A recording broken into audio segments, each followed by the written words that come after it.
Di wilayah selatan Kabupaten Kebumen, Jawa Tengah, terdapat sebuah desa tua bernama Karangduwur, Kecamatan Ayah.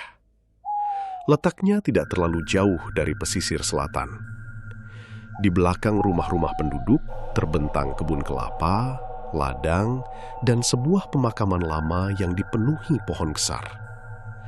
Warga menyebut tempat itu Makam Kalangbret. Tidak banyak orang berani melewati makam tersebut setelah matahari tenggelam. Konon, beberapa batu nisan di sana sudah ada sejak zaman leluhur. Sebagian tertutup akar beringin, sebagian lagi nyaris hilang di telan tanah. Orang-orang tua di Karangduwur selalu berpesan agar siapapun yang lewat tidak berkata sembarangan dan tidak mengambil apapun dari sekitar makam. Suatu malam, seorang petani bernama Sastro pulang dari ladang lebih lambat dari biasanya. Langit Kebumen sudah gelap. Angin dari arah selatan berembus pelan, membawa bau tanah basah. Ketika melewati jalan setapak di samping makam Kalangbret, Sastro tiba-tiba mendengar suara aneh. Tang. Ia berhenti. Tang. Suara itu terdengar seperti besi dipukul dari dalam tanah. Sastro menyorotkan lampu minyak ke arah makam. Tidak ada siapa-siapa. Siapa di sana? Tanyanya pelan. Tidak ada jawaban. Ia mencoba melanjutkan langkah, tetapi suara itu kembali terdengar. Tang, tang, tang. Kali ini lebih dekat. Jantung Sastro berdegup keras. Ia mempercepat langkah tanpa berani menoleh. Namun sebelum mencapai jalan besar, sesuatu di tanah menarik perhatiannya. Sebuah paku hitam tergeletak di dekat nisan tua. Bentuknya berbeda dari paku biasa. Permukaannya kusam, seperti pernah dibakar. Pada bagian kepalanya, terdapat guratan-guratan kecil menyerupai tulisan yang tidak dikenalnya. Sastro ingin meninggalkannya begitu saja. Namun entah mengapa, tangannya justru mengambil benda itu. Saat jarinya menyentuh paku tersebut, hawa dingin menjalar dari telapak tangan hingga ke bahu. Ia langsung menjatuhkannya. Ya Allah, apa ini? Sastro pulang dengan wajah pucat. Ia tidak menceritakan kejadian itu kepada siapapun. Keesokan harinya, kabar aneh mulai terdengar dari rumah Wiratmaja, seorang pedagang hasil bumi yang tinggal tidak jauh dari rumah Sastro. Istrinya, Rukmini, sejak pagi mengeluhkan suara ketukan dari kamar belakang. Tadi malam kamu juga dengar? Tanya Rukmini. Wiratmaja menggeleng. Dengar apa? Suara orang mengetuk pintu, tapi ketika aku buka, tidak ada siapa-siapa. Wiratmaja mencoba menenangkan istrinya. Ia mengira suara tersebut berasal dari dahan pohon yang terkena angin. Namun malam berikutnya, ketukan itu terdengar lagi. Tuk, tuk, tuk. Kali ini berasal dari bawah tempat tidur anak mereka. Anak itu mendadak demam tinggi. Tubuhnya menggigil meskipun sudah diselimuti tebal. Ketika matanya terbuka, ia menunjuk ke arah halaman. Ayah, ada orang di luar. Wiratmaja segera melihat melalui jendela. Halaman kosong. Siapa? Anaknya menangis dan menarik selimut sampai menutupi kepala. Orang itu bawa paku. Malam itu, tidak seorang pun berani tidur nyenyak. Pagi harinya, ketika Wiratmaja memeriksa tempat tidur anaknya, ia menemukan benda kecil terselip di bawah bantal. Sebuah paku hitam.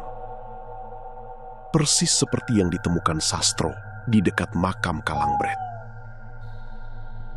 Sejak saat itulah, gangguan mulai menyebar dari satu rumah ke rumah lainnya. Dan tanpa diketahui warga Karangduwur, 7 paku telah disiapkan untuk sebuah tujuan yang jauh lebih mengerikan.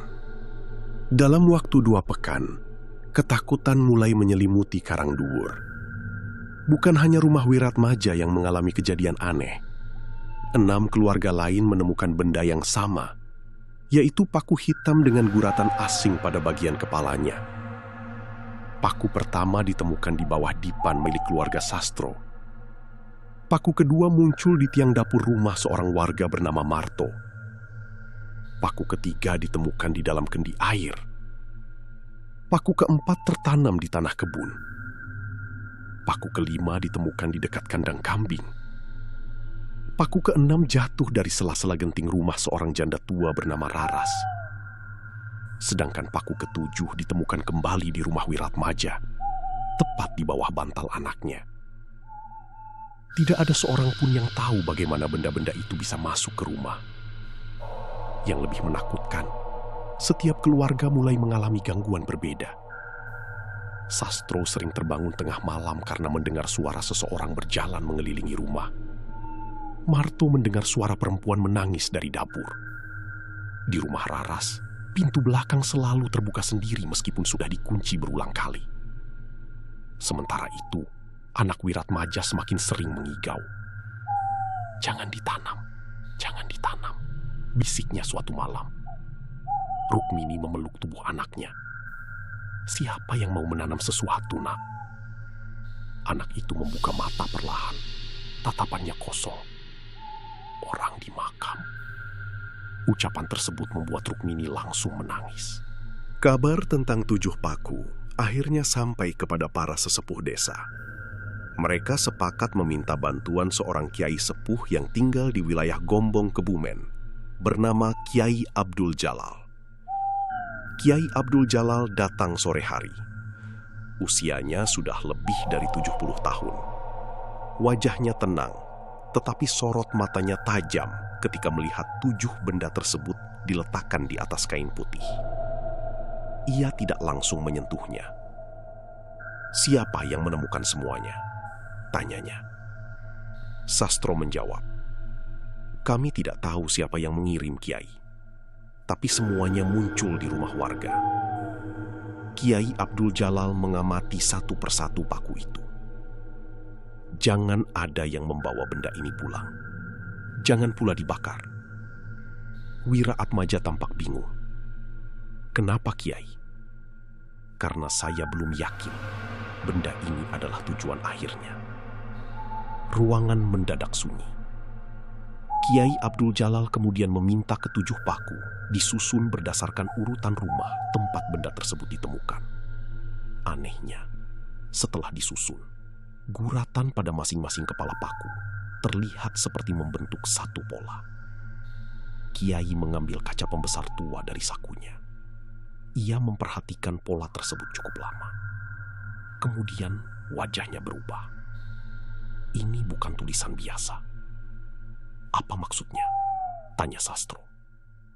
Kiai Abdul Jalal menunjuk susunan paku. "Perhatikan arahnya."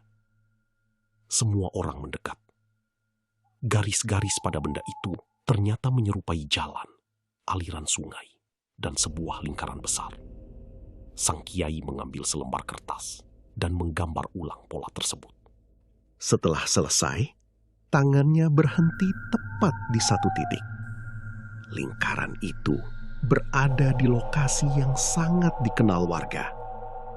Makam Kalangbret. "Tidak mungkin," bisik Raras. Kiai Abdul Jalal menatap mereka satu persatu.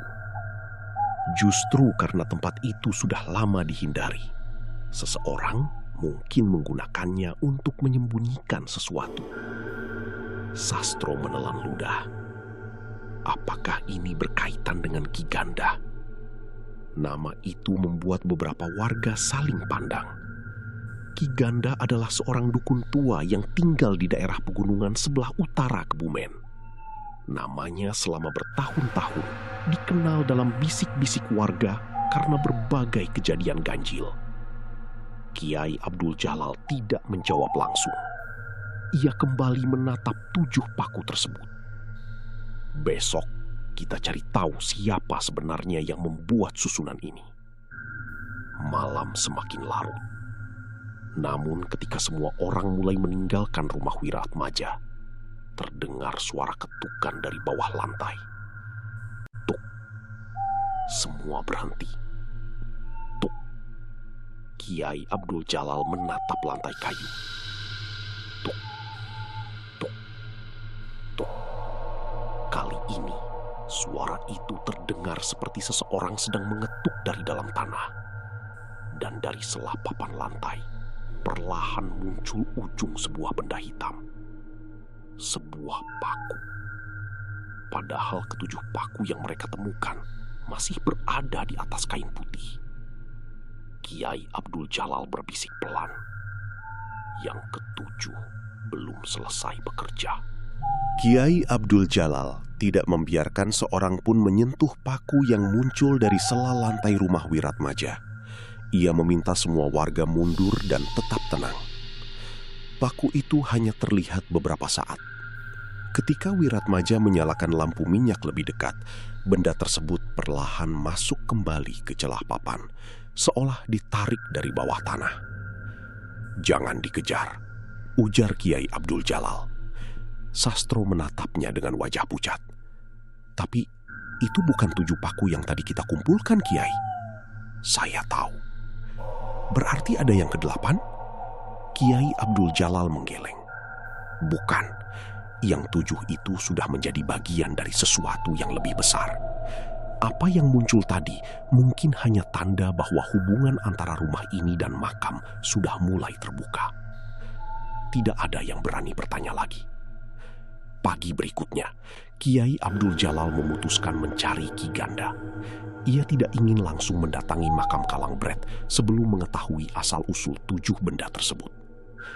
Bersama Sastro dan 2 warga, ia menuju daerah sekitar Sempor. Perjalanan ditempuh melewati jalan desa, perkebunan, dan lereng yang masih diselimuti kabut pagi. Menurut keterangan warga, Ki Ganda tinggal sendirian di sebuah rumah kayu yang letaknya cukup jauh dari permukiman. Ketika mereka tiba, rumah itu tampak kosong. Pintunya terbuka. Tidak ada suara manusia. "Apakah orangnya pergi?"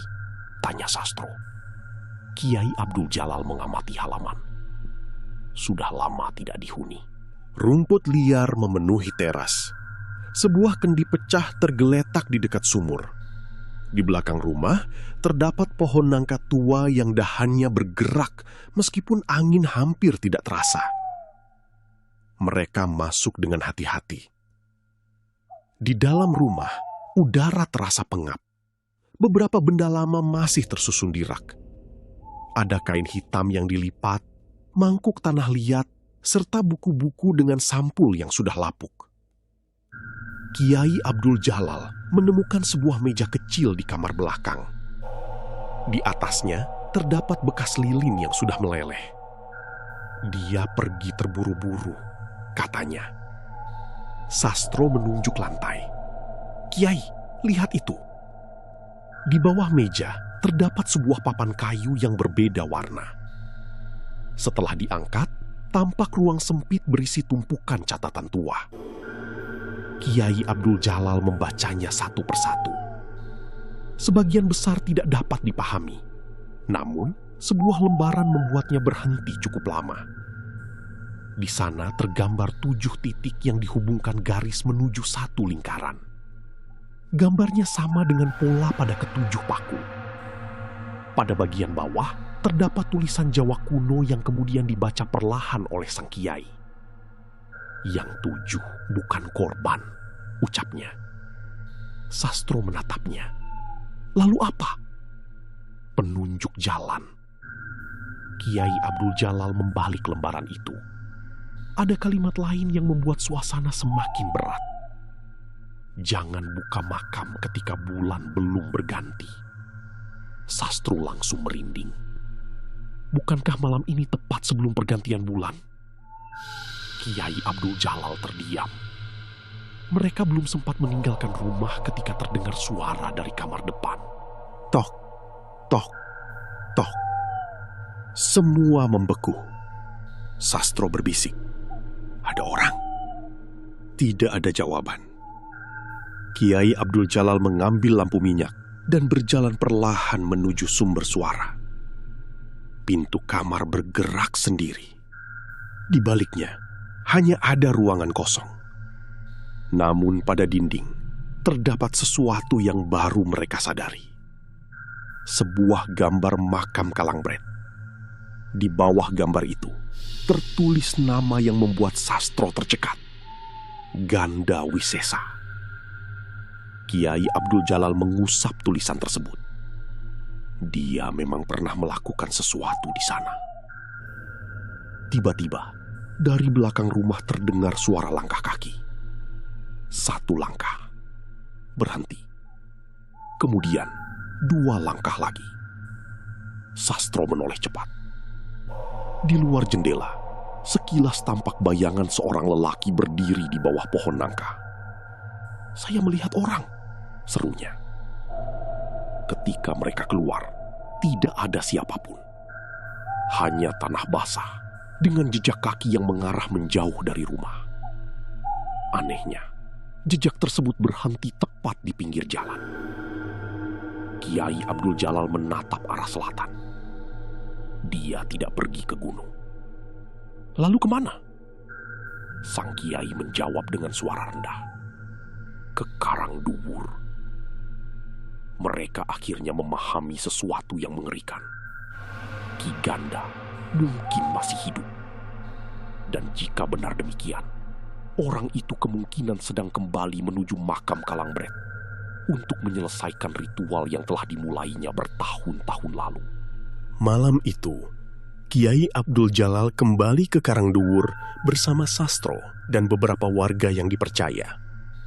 Mereka tidak membawa banyak perlengkapan. Hanya lampu minyak, air, kain putih, dan beberapa benda yang diperlukan untuk berjaga.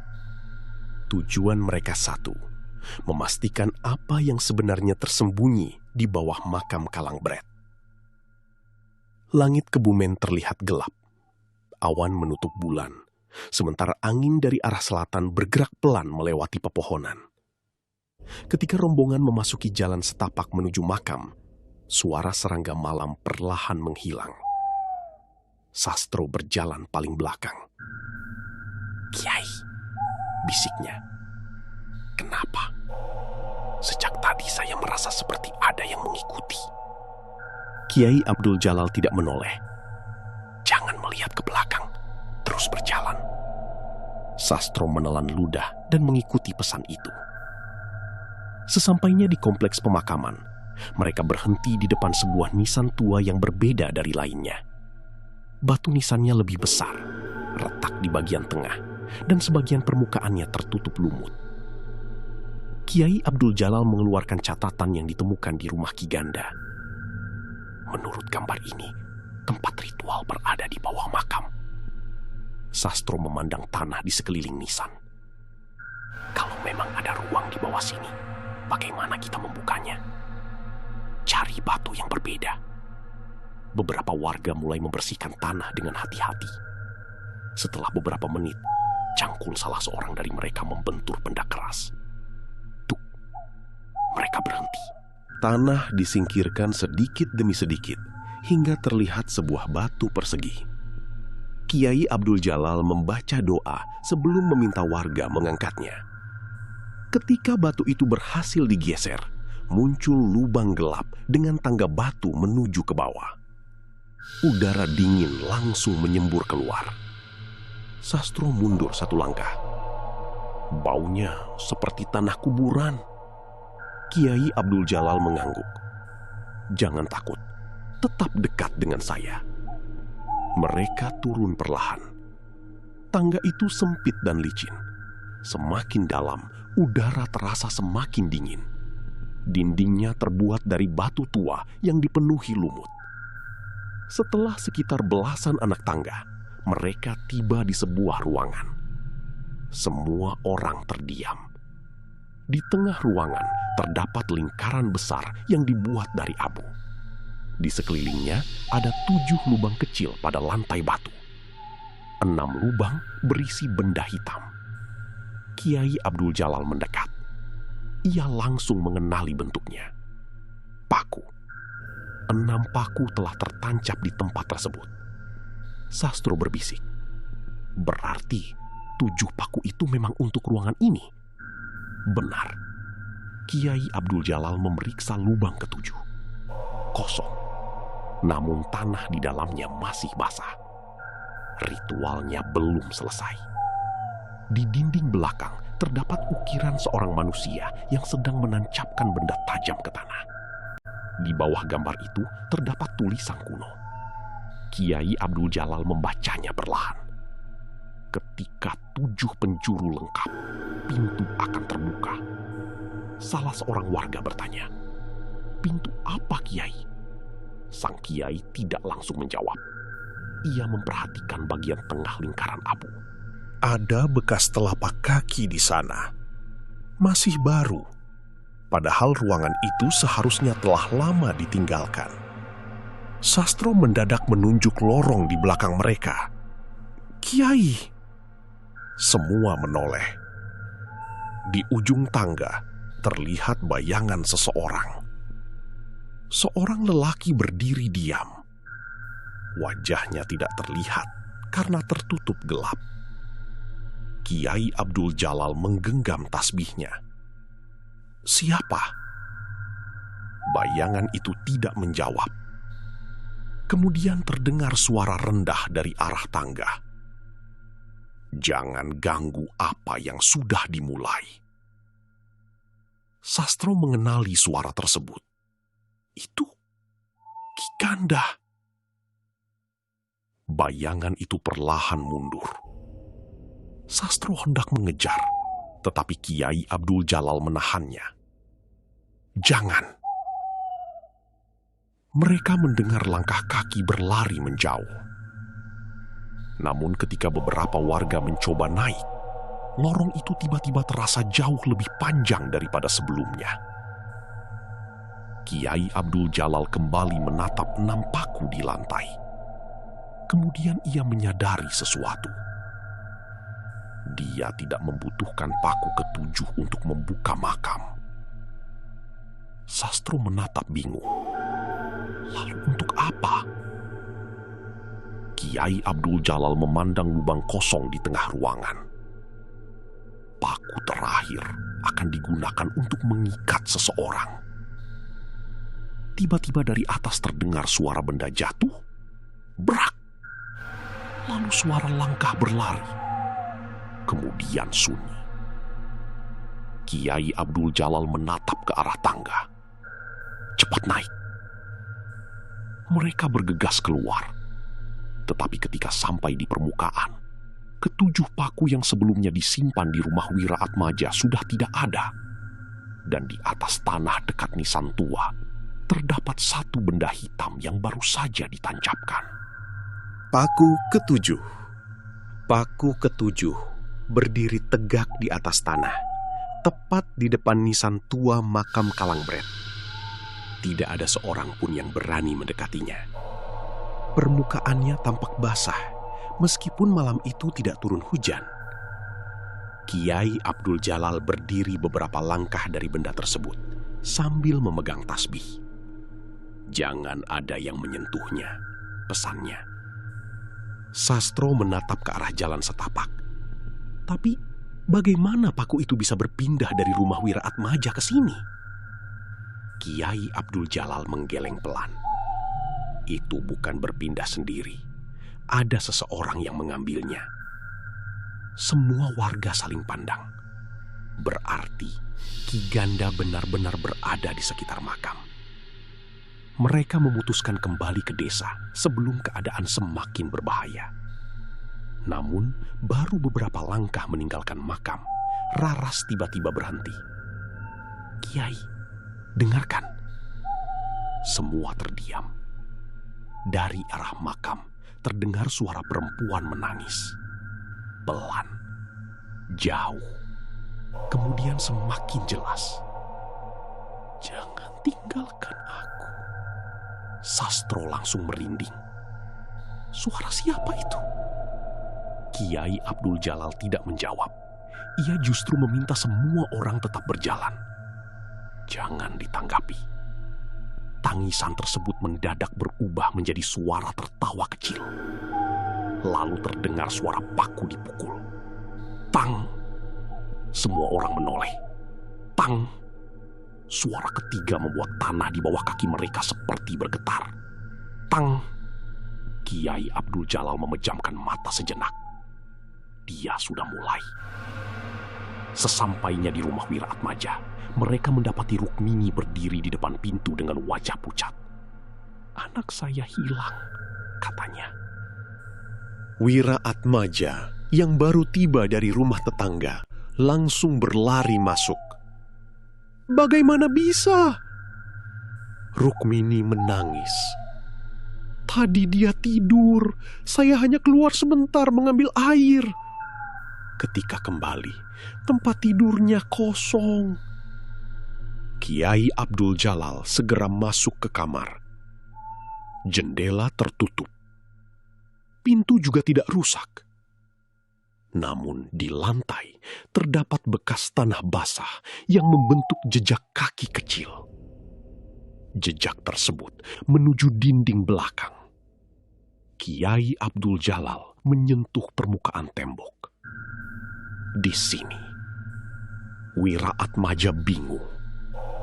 Tidak mungkin, Kiai. Itu tembok. Tiba-tiba terdengar suara dari baliknya. "Ayah!" Wiratmaja langsung pucat. "Itu suara anak saya!" Ia hendak memukul tembok, tetapi Kiai Abdul Jalal menahannya. "Jangan terburu-buru." Suara anak itu terdengar lagi. "Ayah, tolong." Kali ini terdengar lebih lemah. Kiai Abdul Jalal membaca doa, lalu mengetuk dinding 3 kali. Dari balik tembok terdengar ketukan balasan. Tuk, tuk, tuk. Ia kemudian meminta warga membongkar bagian tersebut. Beberapa batu bata dilepas. Di baliknya terdapat ruang sempit yang sebelumnya tidak pernah diketahui siapapun. Anak Wiratmaja berada di sana, duduk meringkuk sambil menangis. Rukmini langsung memeluknya. "Siapa yang membawa kamu ke sini?" Anak itu menunjuk ke arah makam. "Orang tua itu." "Ki Ganda?" Anak tersebut mengangguk. Namun, sebelum siapapun bertanya lebih jauh, anak itu menggenggam tangan Kiai Abdul Jalal. Dia bilang, paku terakhir belum ditanam. Kiai Abdul Jalal menatapnya serius. "Di mana?" Anak itu menunjuk dadanya sendiri. "Di sini." Ruangan mendadak sunyi. Kiai Abdul Jalal memahami maksudnya. Ki Ganda tidak sedang mencari korban untuk disakiti. Ia sedang mencari seseorang yang akan dijadikan pengikat terakhir ritual. Dan dari semua orang yang berada di Karangduwur, hanya satu orang yang sejak awal mampu membaca tanda-tanda tersebut. Kiai Abdul Jalal. Malam itu, sang kiai memutuskan kembali ke makam Kalangbret seorang diri. Namun sebelum berangkat, ia berkata kepada Sastro, "Kalau saya belum kembali sebelum fajar, jangan datang mencariku." Sastro menggeleng keras. "Tidak, Kiai. Kami ikut." Kiai Abdul Jalal tersenyum tipis. "Kalau begitu, jangan biarkan siapapun membawa paku itu keluar dari makam." Mereka berangkat kembali menuju pemakaman. Tanpa mereka sadari, dari balik pepohonan, sepasang mata sedang mengawasi. Ki Ganda masih berada di sana. Dan kali ini, ia tidak bersembunyi lagi. Malam semakin pekat ketika Kiai Abdul Jalal, Sastro, dan beberapa warga kembali menuju makam Kalambret. Tidak ada satupun dari mereka yang berbicara sepanjang perjalanan. Hanya suara langkah kaki di tanah basah dan desir daun kelapa yang terdengar. Kiai Abdul Jalal berjalan paling depan. Tasbih berada di tangan kanannya. Sesekali ia berhenti untuk memastikan jalan di hadapan mereka masih aman.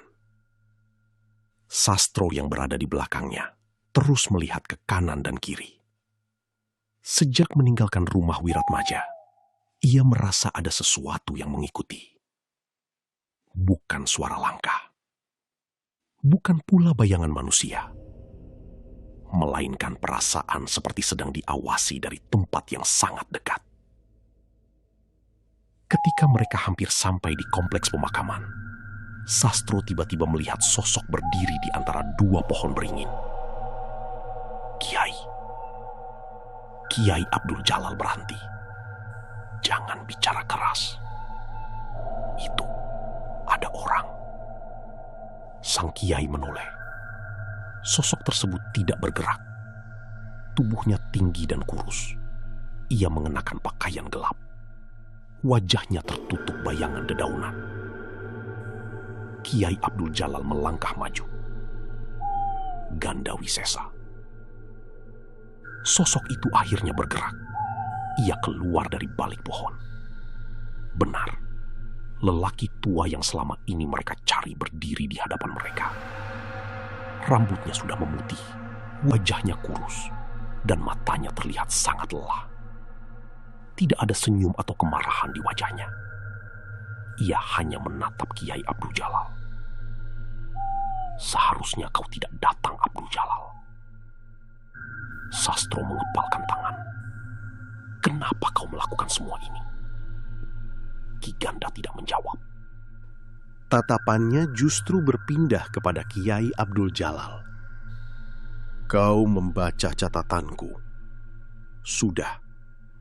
Berarti kau tahu bahwa ini bukan perkara santet biasa. Aku tahu. Ki Ganda menarik napas panjang. Kalau begitu, jangan hentikan aku malam ini. Kiai Abdul Jalal menggeleng. Apapun alasanmu, ritual seperti ini tidak boleh diteruskan.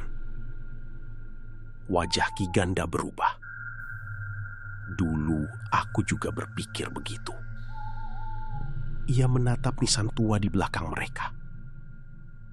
Tapi ada hal-hal yang baru bisa dipahami setelah seseorang kehilangan segalanya. Sastro maju selangkah. Banyak warga sakit karena perbuatanmu. Ki Ganda memandangnya. Tidak. Jawabannya sangat pelan. Paku-paku itu memang dikirim kepadamu dan warga lain. Tetapi aku tidak pernah berniat membunuh mereka. Sastro terdiam. Lalu untuk apa? Ki Ganda menunjuk ke arah makam. Untuk membuka jalan. Kiai Abdul Jalal memperhatikan wajah lelaki tua tersebut. Dan setelah jalan itu terbuka, Ki Ganda tidak menjawab. Ia justru berbalik dan berjalan menuju nisan tua. Kiai Abdul Jalal memberi isyarat agar warga tidak mendekat terlalu cepat. Mereka mengikuti dari belakang. Sesampainya di depan makam, paku ketujuh masih tertancap di tanah. Namun kini benda itu terlihat berbeda. Permukaannya bergetar sangat halus, seolah ada sesuatu di dalam tanah yang sedang mengetuk dari bawah. Pang! Sastro mundur. Pang! Tanah di sekitar nisan mulai retak. Pang! Kiai Abdul Jalal segera membaca doa. Ki Ganda menutup mata.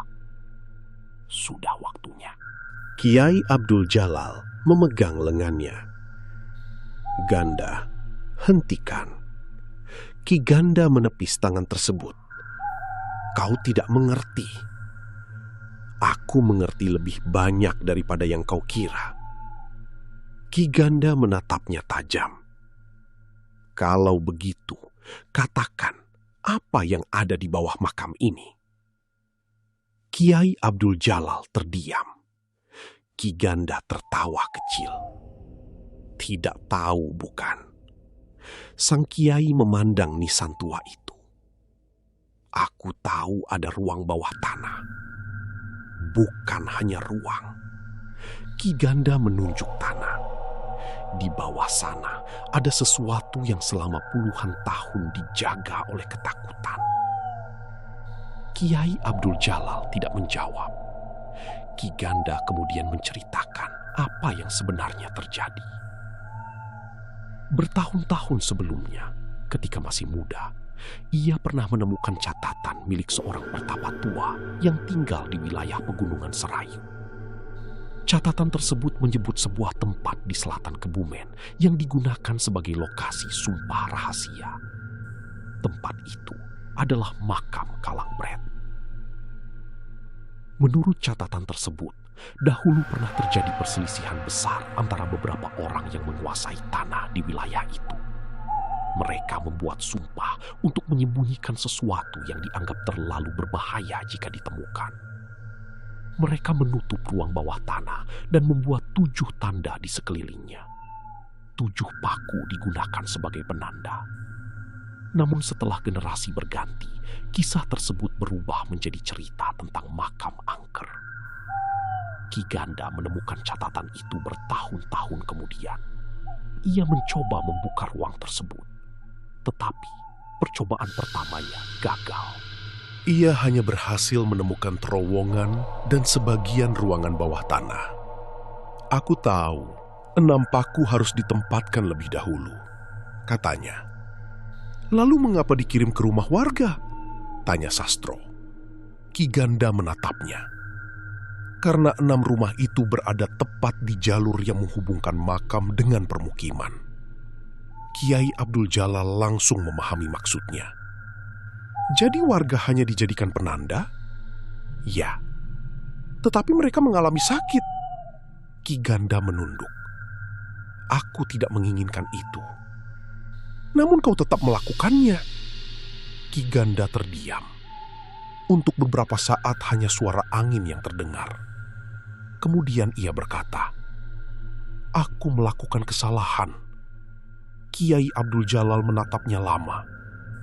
Kesalahan tidak akan hilang hanya karena kau mengakuinya. Ki Ganda mengangguk. Aku tahu. Tiba-tiba tanah bergetar. Semua orang terkejut. Paku ketujuh bergerak sendiri. Tang! Tubuh paku masuk semakin dalam. Tang! Retakan menjalar dari bawah nisan menuju tanah di sekitar mereka. Sastro berteriak, "Kiai!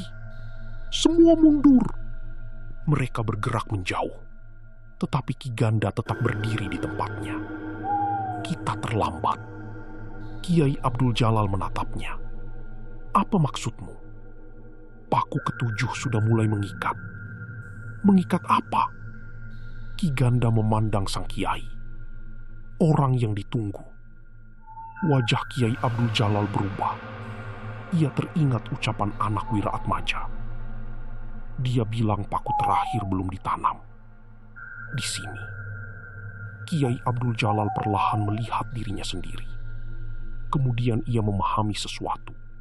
Jadi, sejak awal kau ingin aku datang ke sini? Ki Ganda tidak membantah. Aku membutuhkan seseorang yang mampu membaca tulisan lama dan menyelesaikan bagian terakhir. Sastro langsung berdiri di depan Kiai Abdul Jalal. Jangan dengarkan dia, Kiai. Namun sang Kiai tetap tenang. Kenapa harus aku? Ki Ganda menjawab. Karena ritual itu tidak dapat diselesaikan oleh orang yang membuatnya. Lalu, harus orang lain yang memahami maksudnya. Kiai Abdul Jalal melihat paku ketujuh. Aku tidak akan menyelesaikannya. Aku tahu. Ki Ganda menunduk. Itulah sebabnya aku mengirim tanda-tanda itu kepadamu. Sastro tiba-tiba menyadari sesuatu.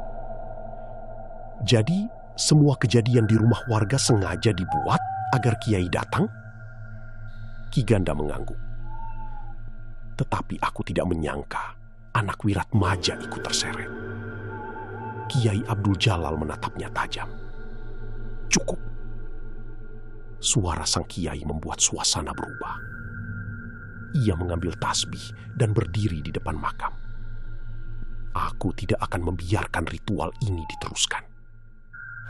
Ki Ganda memandangnya dengan mata berkaca-kaca. Kalau kau menghentikannya sekarang, sesuatu di bawah sana akan tetap berperangkap. Itu lebih baik daripada membuka sesuatu yang tidak seharusnya dibuka. Kau tidak tahu apa yang ada di dalam. Dan kau juga tidak tahu apa yang akan keluar. Ki Ganda terdiam. Kemudian terdengar suara dari bawah tanah. Bukan ketukan, bukan suara binatang, melainkan suara seperti seseorang sedang menghembuskan nafas panjang dari dalam ruang yang tertutup.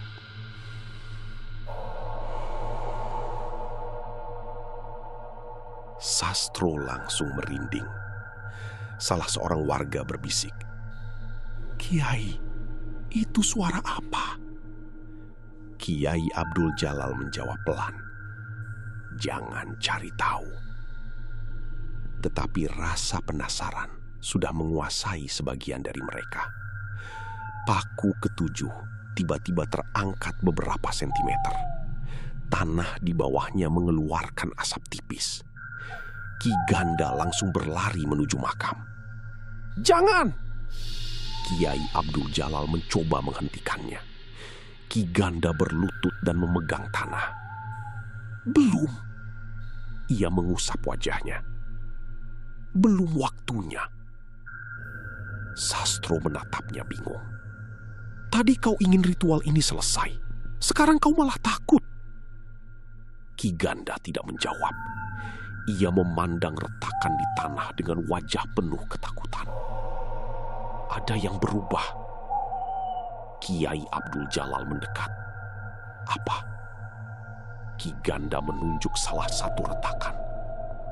Ritual ini sudah berjalan tanpa bantuan manusia.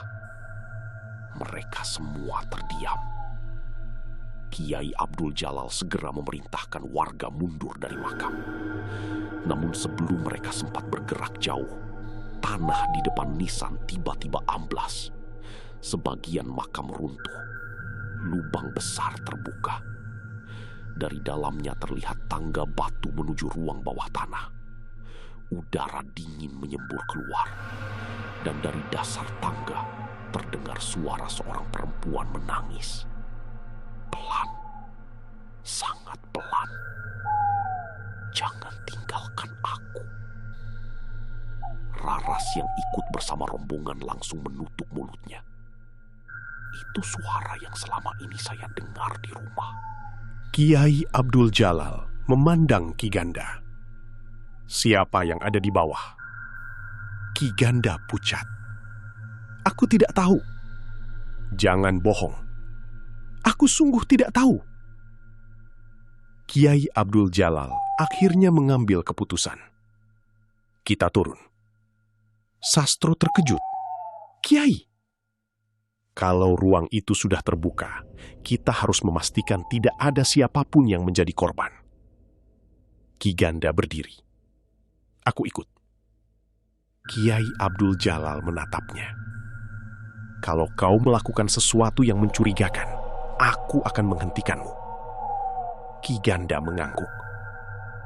Mereka menuruni tangga satu persatu. Semakin dalam, suara tangisan semakin jelas. Dinding batu di kanan kiri dipenuhi ukiran lama. Beberapa bagian terlihat seperti baru dibersihkan. Setelah mencapai dasar, mereka kembali menemukan ruangan dengan lingkaran abu dan 7 lubang. 6 paku masih tertancap. Paku ketujuh kini berada di tangan Ki Ganda. Tidak ada yang melihat kapan benda itu berpindah dari tanah ke tangannya. Kiai Abdul Jalal langsung berkata, "Letakkan." Ki Ganda menatap paku tersebut. Tangannya gemetar. "Aku tidak bisa." "Kenapa?" Ki Ganda mengangkat wajah. "Karena bukan aku yang memegangnya." Semua menatap tangannya. Jari-jari Ki Ganda bergerak sendiri. Ia mencoba melepaskan paku itu, tetapi tangannya justru menggenggam semakin kuat. "Aku tidak bisa mengendalikan tubuhku." Kiai Abdul Jalal segera membaca doa. Ki Ganda jatuh berlutut. Paku itu terlepas dari tangannya dan jatuh ke lantai. Tang! Seketika 7 lubang pada lantai menyala oleh cahaya redup seperti bara. Suara tangisan berhenti, digantikan suara ketukan dari dinding belakang. Tuk, tuk, tuk. Kiai Abdul Jalal mendekat. Di balik dinding terdapat batu besar yang tampak seperti pintu. Pada permukaannya terdapat tulisan yang berbeda dari tulisan sebelumnya. Sang kiai membaca perlahan. "Yang dikunci bukan makhluk." Ia berhenti. Sastro menunggu. Apa lanjutannya, Kiai? Kiai Abdul Jalal mengusap debu pada bagian bawah tulisan. Wajahnya berubah tegang. "Melainkan manusia yang mengetahui rahasianya." Ki Ganda tiba-tiba menutup wajah. "Aku pernah membaca bagian ini." Kiai Abdul Jalal menoleh. "Apa yang kau tahu?" Ki Ganda menjawab dengan suara bergetar. "Orang yang mengetahui rahasia tempat ini tidak boleh keluar sebelum sumpah diputus." Sastro memandang pintu batu. Berarti ada orang di baliknya? Tidak ada jawaban. Kemudian terdengar 3 ketukan. Tuk, tuk, tuk. Semua orang membeku. Ketukan itu berasal dari balik pintu. Lalu sebuah suara terdengar sangat pelan. "Ganda." Ki Ganda langsung berdiri. Wajahnya seketika pucat. "Itu suara guruku." Kiai Abdul Jalal menahannya ketika ia hendak mendekati pintu. "Jangan buka." Namun Ki Ganda menangis. Dia sudah meninggal lebih dari 30 tahun lalu. Suara dari balik pintu kembali terdengar. "Ganda, buka."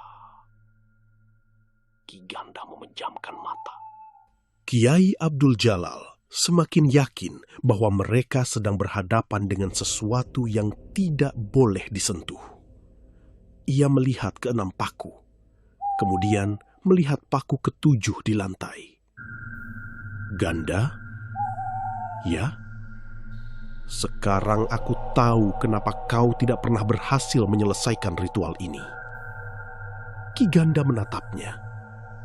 "Kenapa?" "Karena tujuan ritual ini bukan membuka pintu." Kiai Abdul Jalal menunjuk 7 lubang tersebut. Ke-7 paku itu justru dibuat untuk memastikan pintu tetap tertutup. Ki Ganda terdiam. Sastro menatap sang kiai. Kalau begitu, selama ini dia salah memahami catatan. Bukan hanya dia. Kiai Abdul Jalal memandang pintu batu. Seseorang sengaja menulis petunjuk yang membuat orang mengira tempat ini harus dibuka.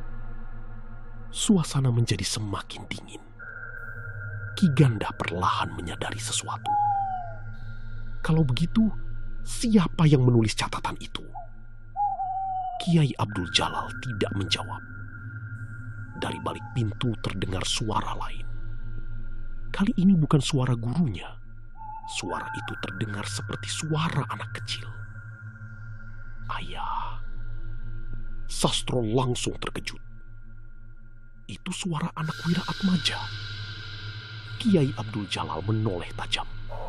Namun anak tersebut berada jauh di desa. Suara itu kembali terdengar. Ayah, tolong. Ki Ganda mundur. Wajahnya penuh ketakutan. Kiai Abdul Jalal segera memahami bahwa suara-suara itu sengaja meniru orang-orang yang mereka kenal. Ia mengangkat tasbih. Jangan dengarkan. Tetapi sebelum ia menyelesaikan kalimatnya, pintu batu bergerak sedikit. Debu berjatuhan. Sebuah celah hitam terbuka. Dari dalam keluar hawa dingin yang begitu kuat hingga lampu minyak hampir padam. Kemudian sesuatu terlihat di balik celah. Bukan wajah, bukan tangan, melainkan sebuah bayangan berdiri sangat tegak.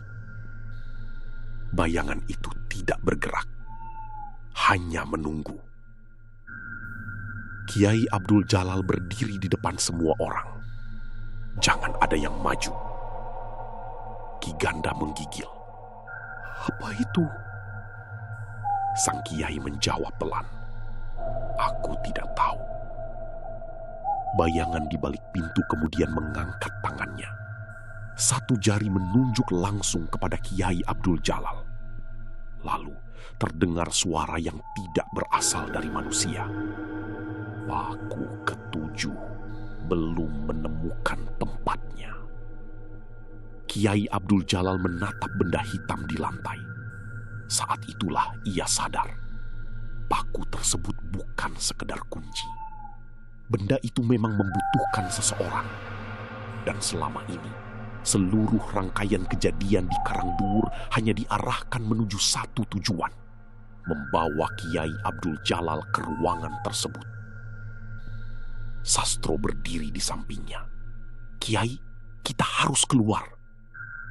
Kiai Abdul Jalal mengangguk. Benar. Ia mengambil paku ketujuh menggunakan kain putih. Namun baru saja tangannya menyentuh benda itu, seluruh lampu minyak padam bersamaan. Gelap. Total. Dari balik pintu terdengar suara langkah. 1 langkah. 2 langkah. 3 langkah. Semakin dekat. Kiai Abdul Jalal menggenggam paku tersebut erat-erat. Kemudian, dalam kegelapan, seseorang berbisik tepat di dekat telinganya. Sekarang, giliranmu. Dan dari arah tangga, terdengar suara tanah runtuh. Jalan keluar mereka tertutup. Gelap memenuhi ruang bawah makam Kalangbret. Tidak ada cahaya sedikit pun. Hanya suara napas orang-orang yang terdengar berat dan tidak teratur. Sastro meraba-raba mencari tangan Kiai Abdul Jalal. Kiai, masih di sini. Aku di sini. Jangan bergerak. Dari arah pintu batu, terdengar suara langkah. Pelan. 1, 2, 3. Seolah seseorang sedang berjalan keluar dari ruangan yang selama puluhan tahun terkunci.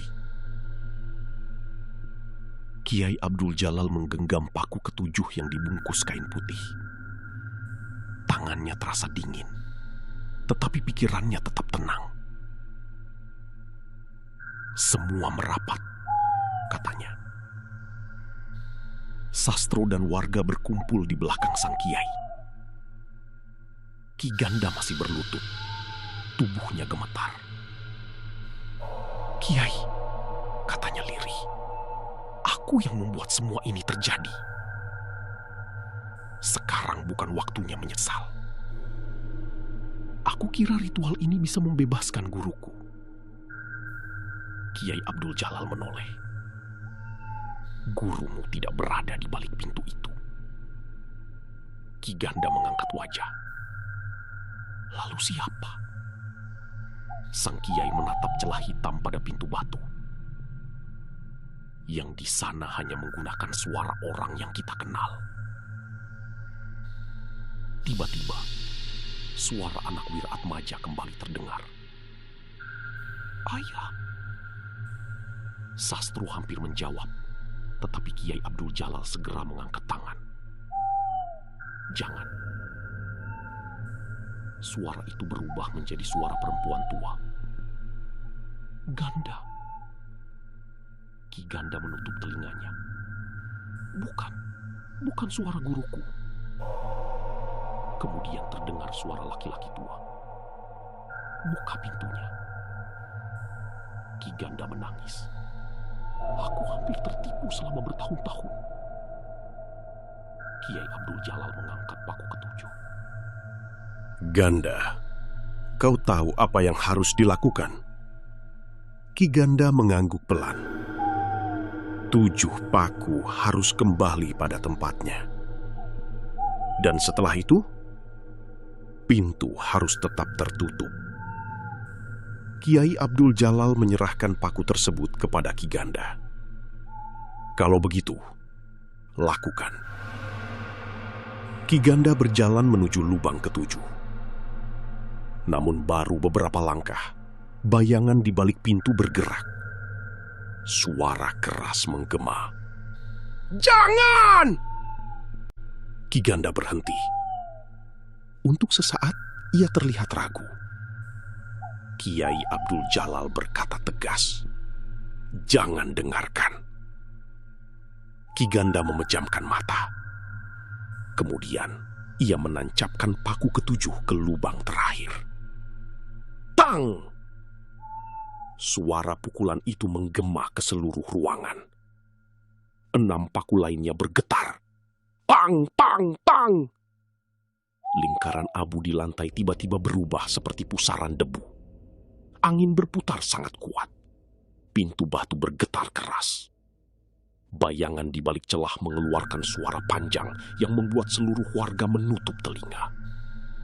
Kiai Abdul Jalal terus membaca doa. "Jangan berhenti!" teriaknya. Ki Ganda berlutut dan mengikuti. Perlahan, celah pintu mengecil. Bayangan itu mundur. Namun sebelum pintu tertutup seluruhnya, suara tersebut kembali terdengar. "Kalian akan melupakan. Pintu hampir tertutup. Tetapi makam akan mengingat." Prak! Pintu batu tertutup sempurna. Seketika ruangan menjadi sunyi. 7 paku tidak lagi bergetar. Kiai Abdul Jalal menarik napas panjang. "Kita harus keluar sekarang." Mereka bergegas menuju tangga. Anehnya, jalan yang tadi terasa panjang kini kembali normal. Tidak sampai beberapa menit, mereka sudah mencapai permukaan makam. Udara malam terasa jauh lebih hangat. Ki Ganda keluar paling belakang. Ia berdiri di depan nisan tua dan menangis. "Semua ini karena keserakahanku." Kiai Abdul Jalal menatapnya. "Kesalahanmu besar, tetapi masih ada kesempatan untuk memperbaikinya. Bagaimana? Datangi keluarga yang menjadi korban. Minta maaf. Jangan pernah lagi mencari catatan itu." Ki Ganda mengangguk. Sejak malam itu, gangguan di Karangduwur perlahan berhenti. Anak Wiratmaja pulih. Suara ketukan menghilang. Tidak ada lagi paku hitam yang ditemukan di rumah warga. Makam Kalangbret kemudian dibersihkan dan dirawat oleh masyarakat. Jalan menuju pemakaman tidak lagi digunakan setelah malam tiba.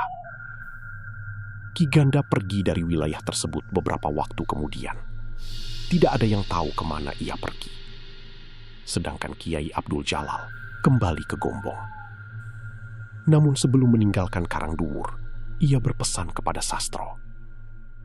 "Kalau suatu hari kau mendengar ketukan dari bawah makam, jangan pernah menggali tanahnya." Sastro mengangguk. "Apakah pintu itu benar-benar akan tertutup selamanya, Kiai?" Kiai Abdul Jalal memandang ke arah makam Kalangbret. Selama tidak ada yang mencabut 7 paku itu, semoga tetap demikian.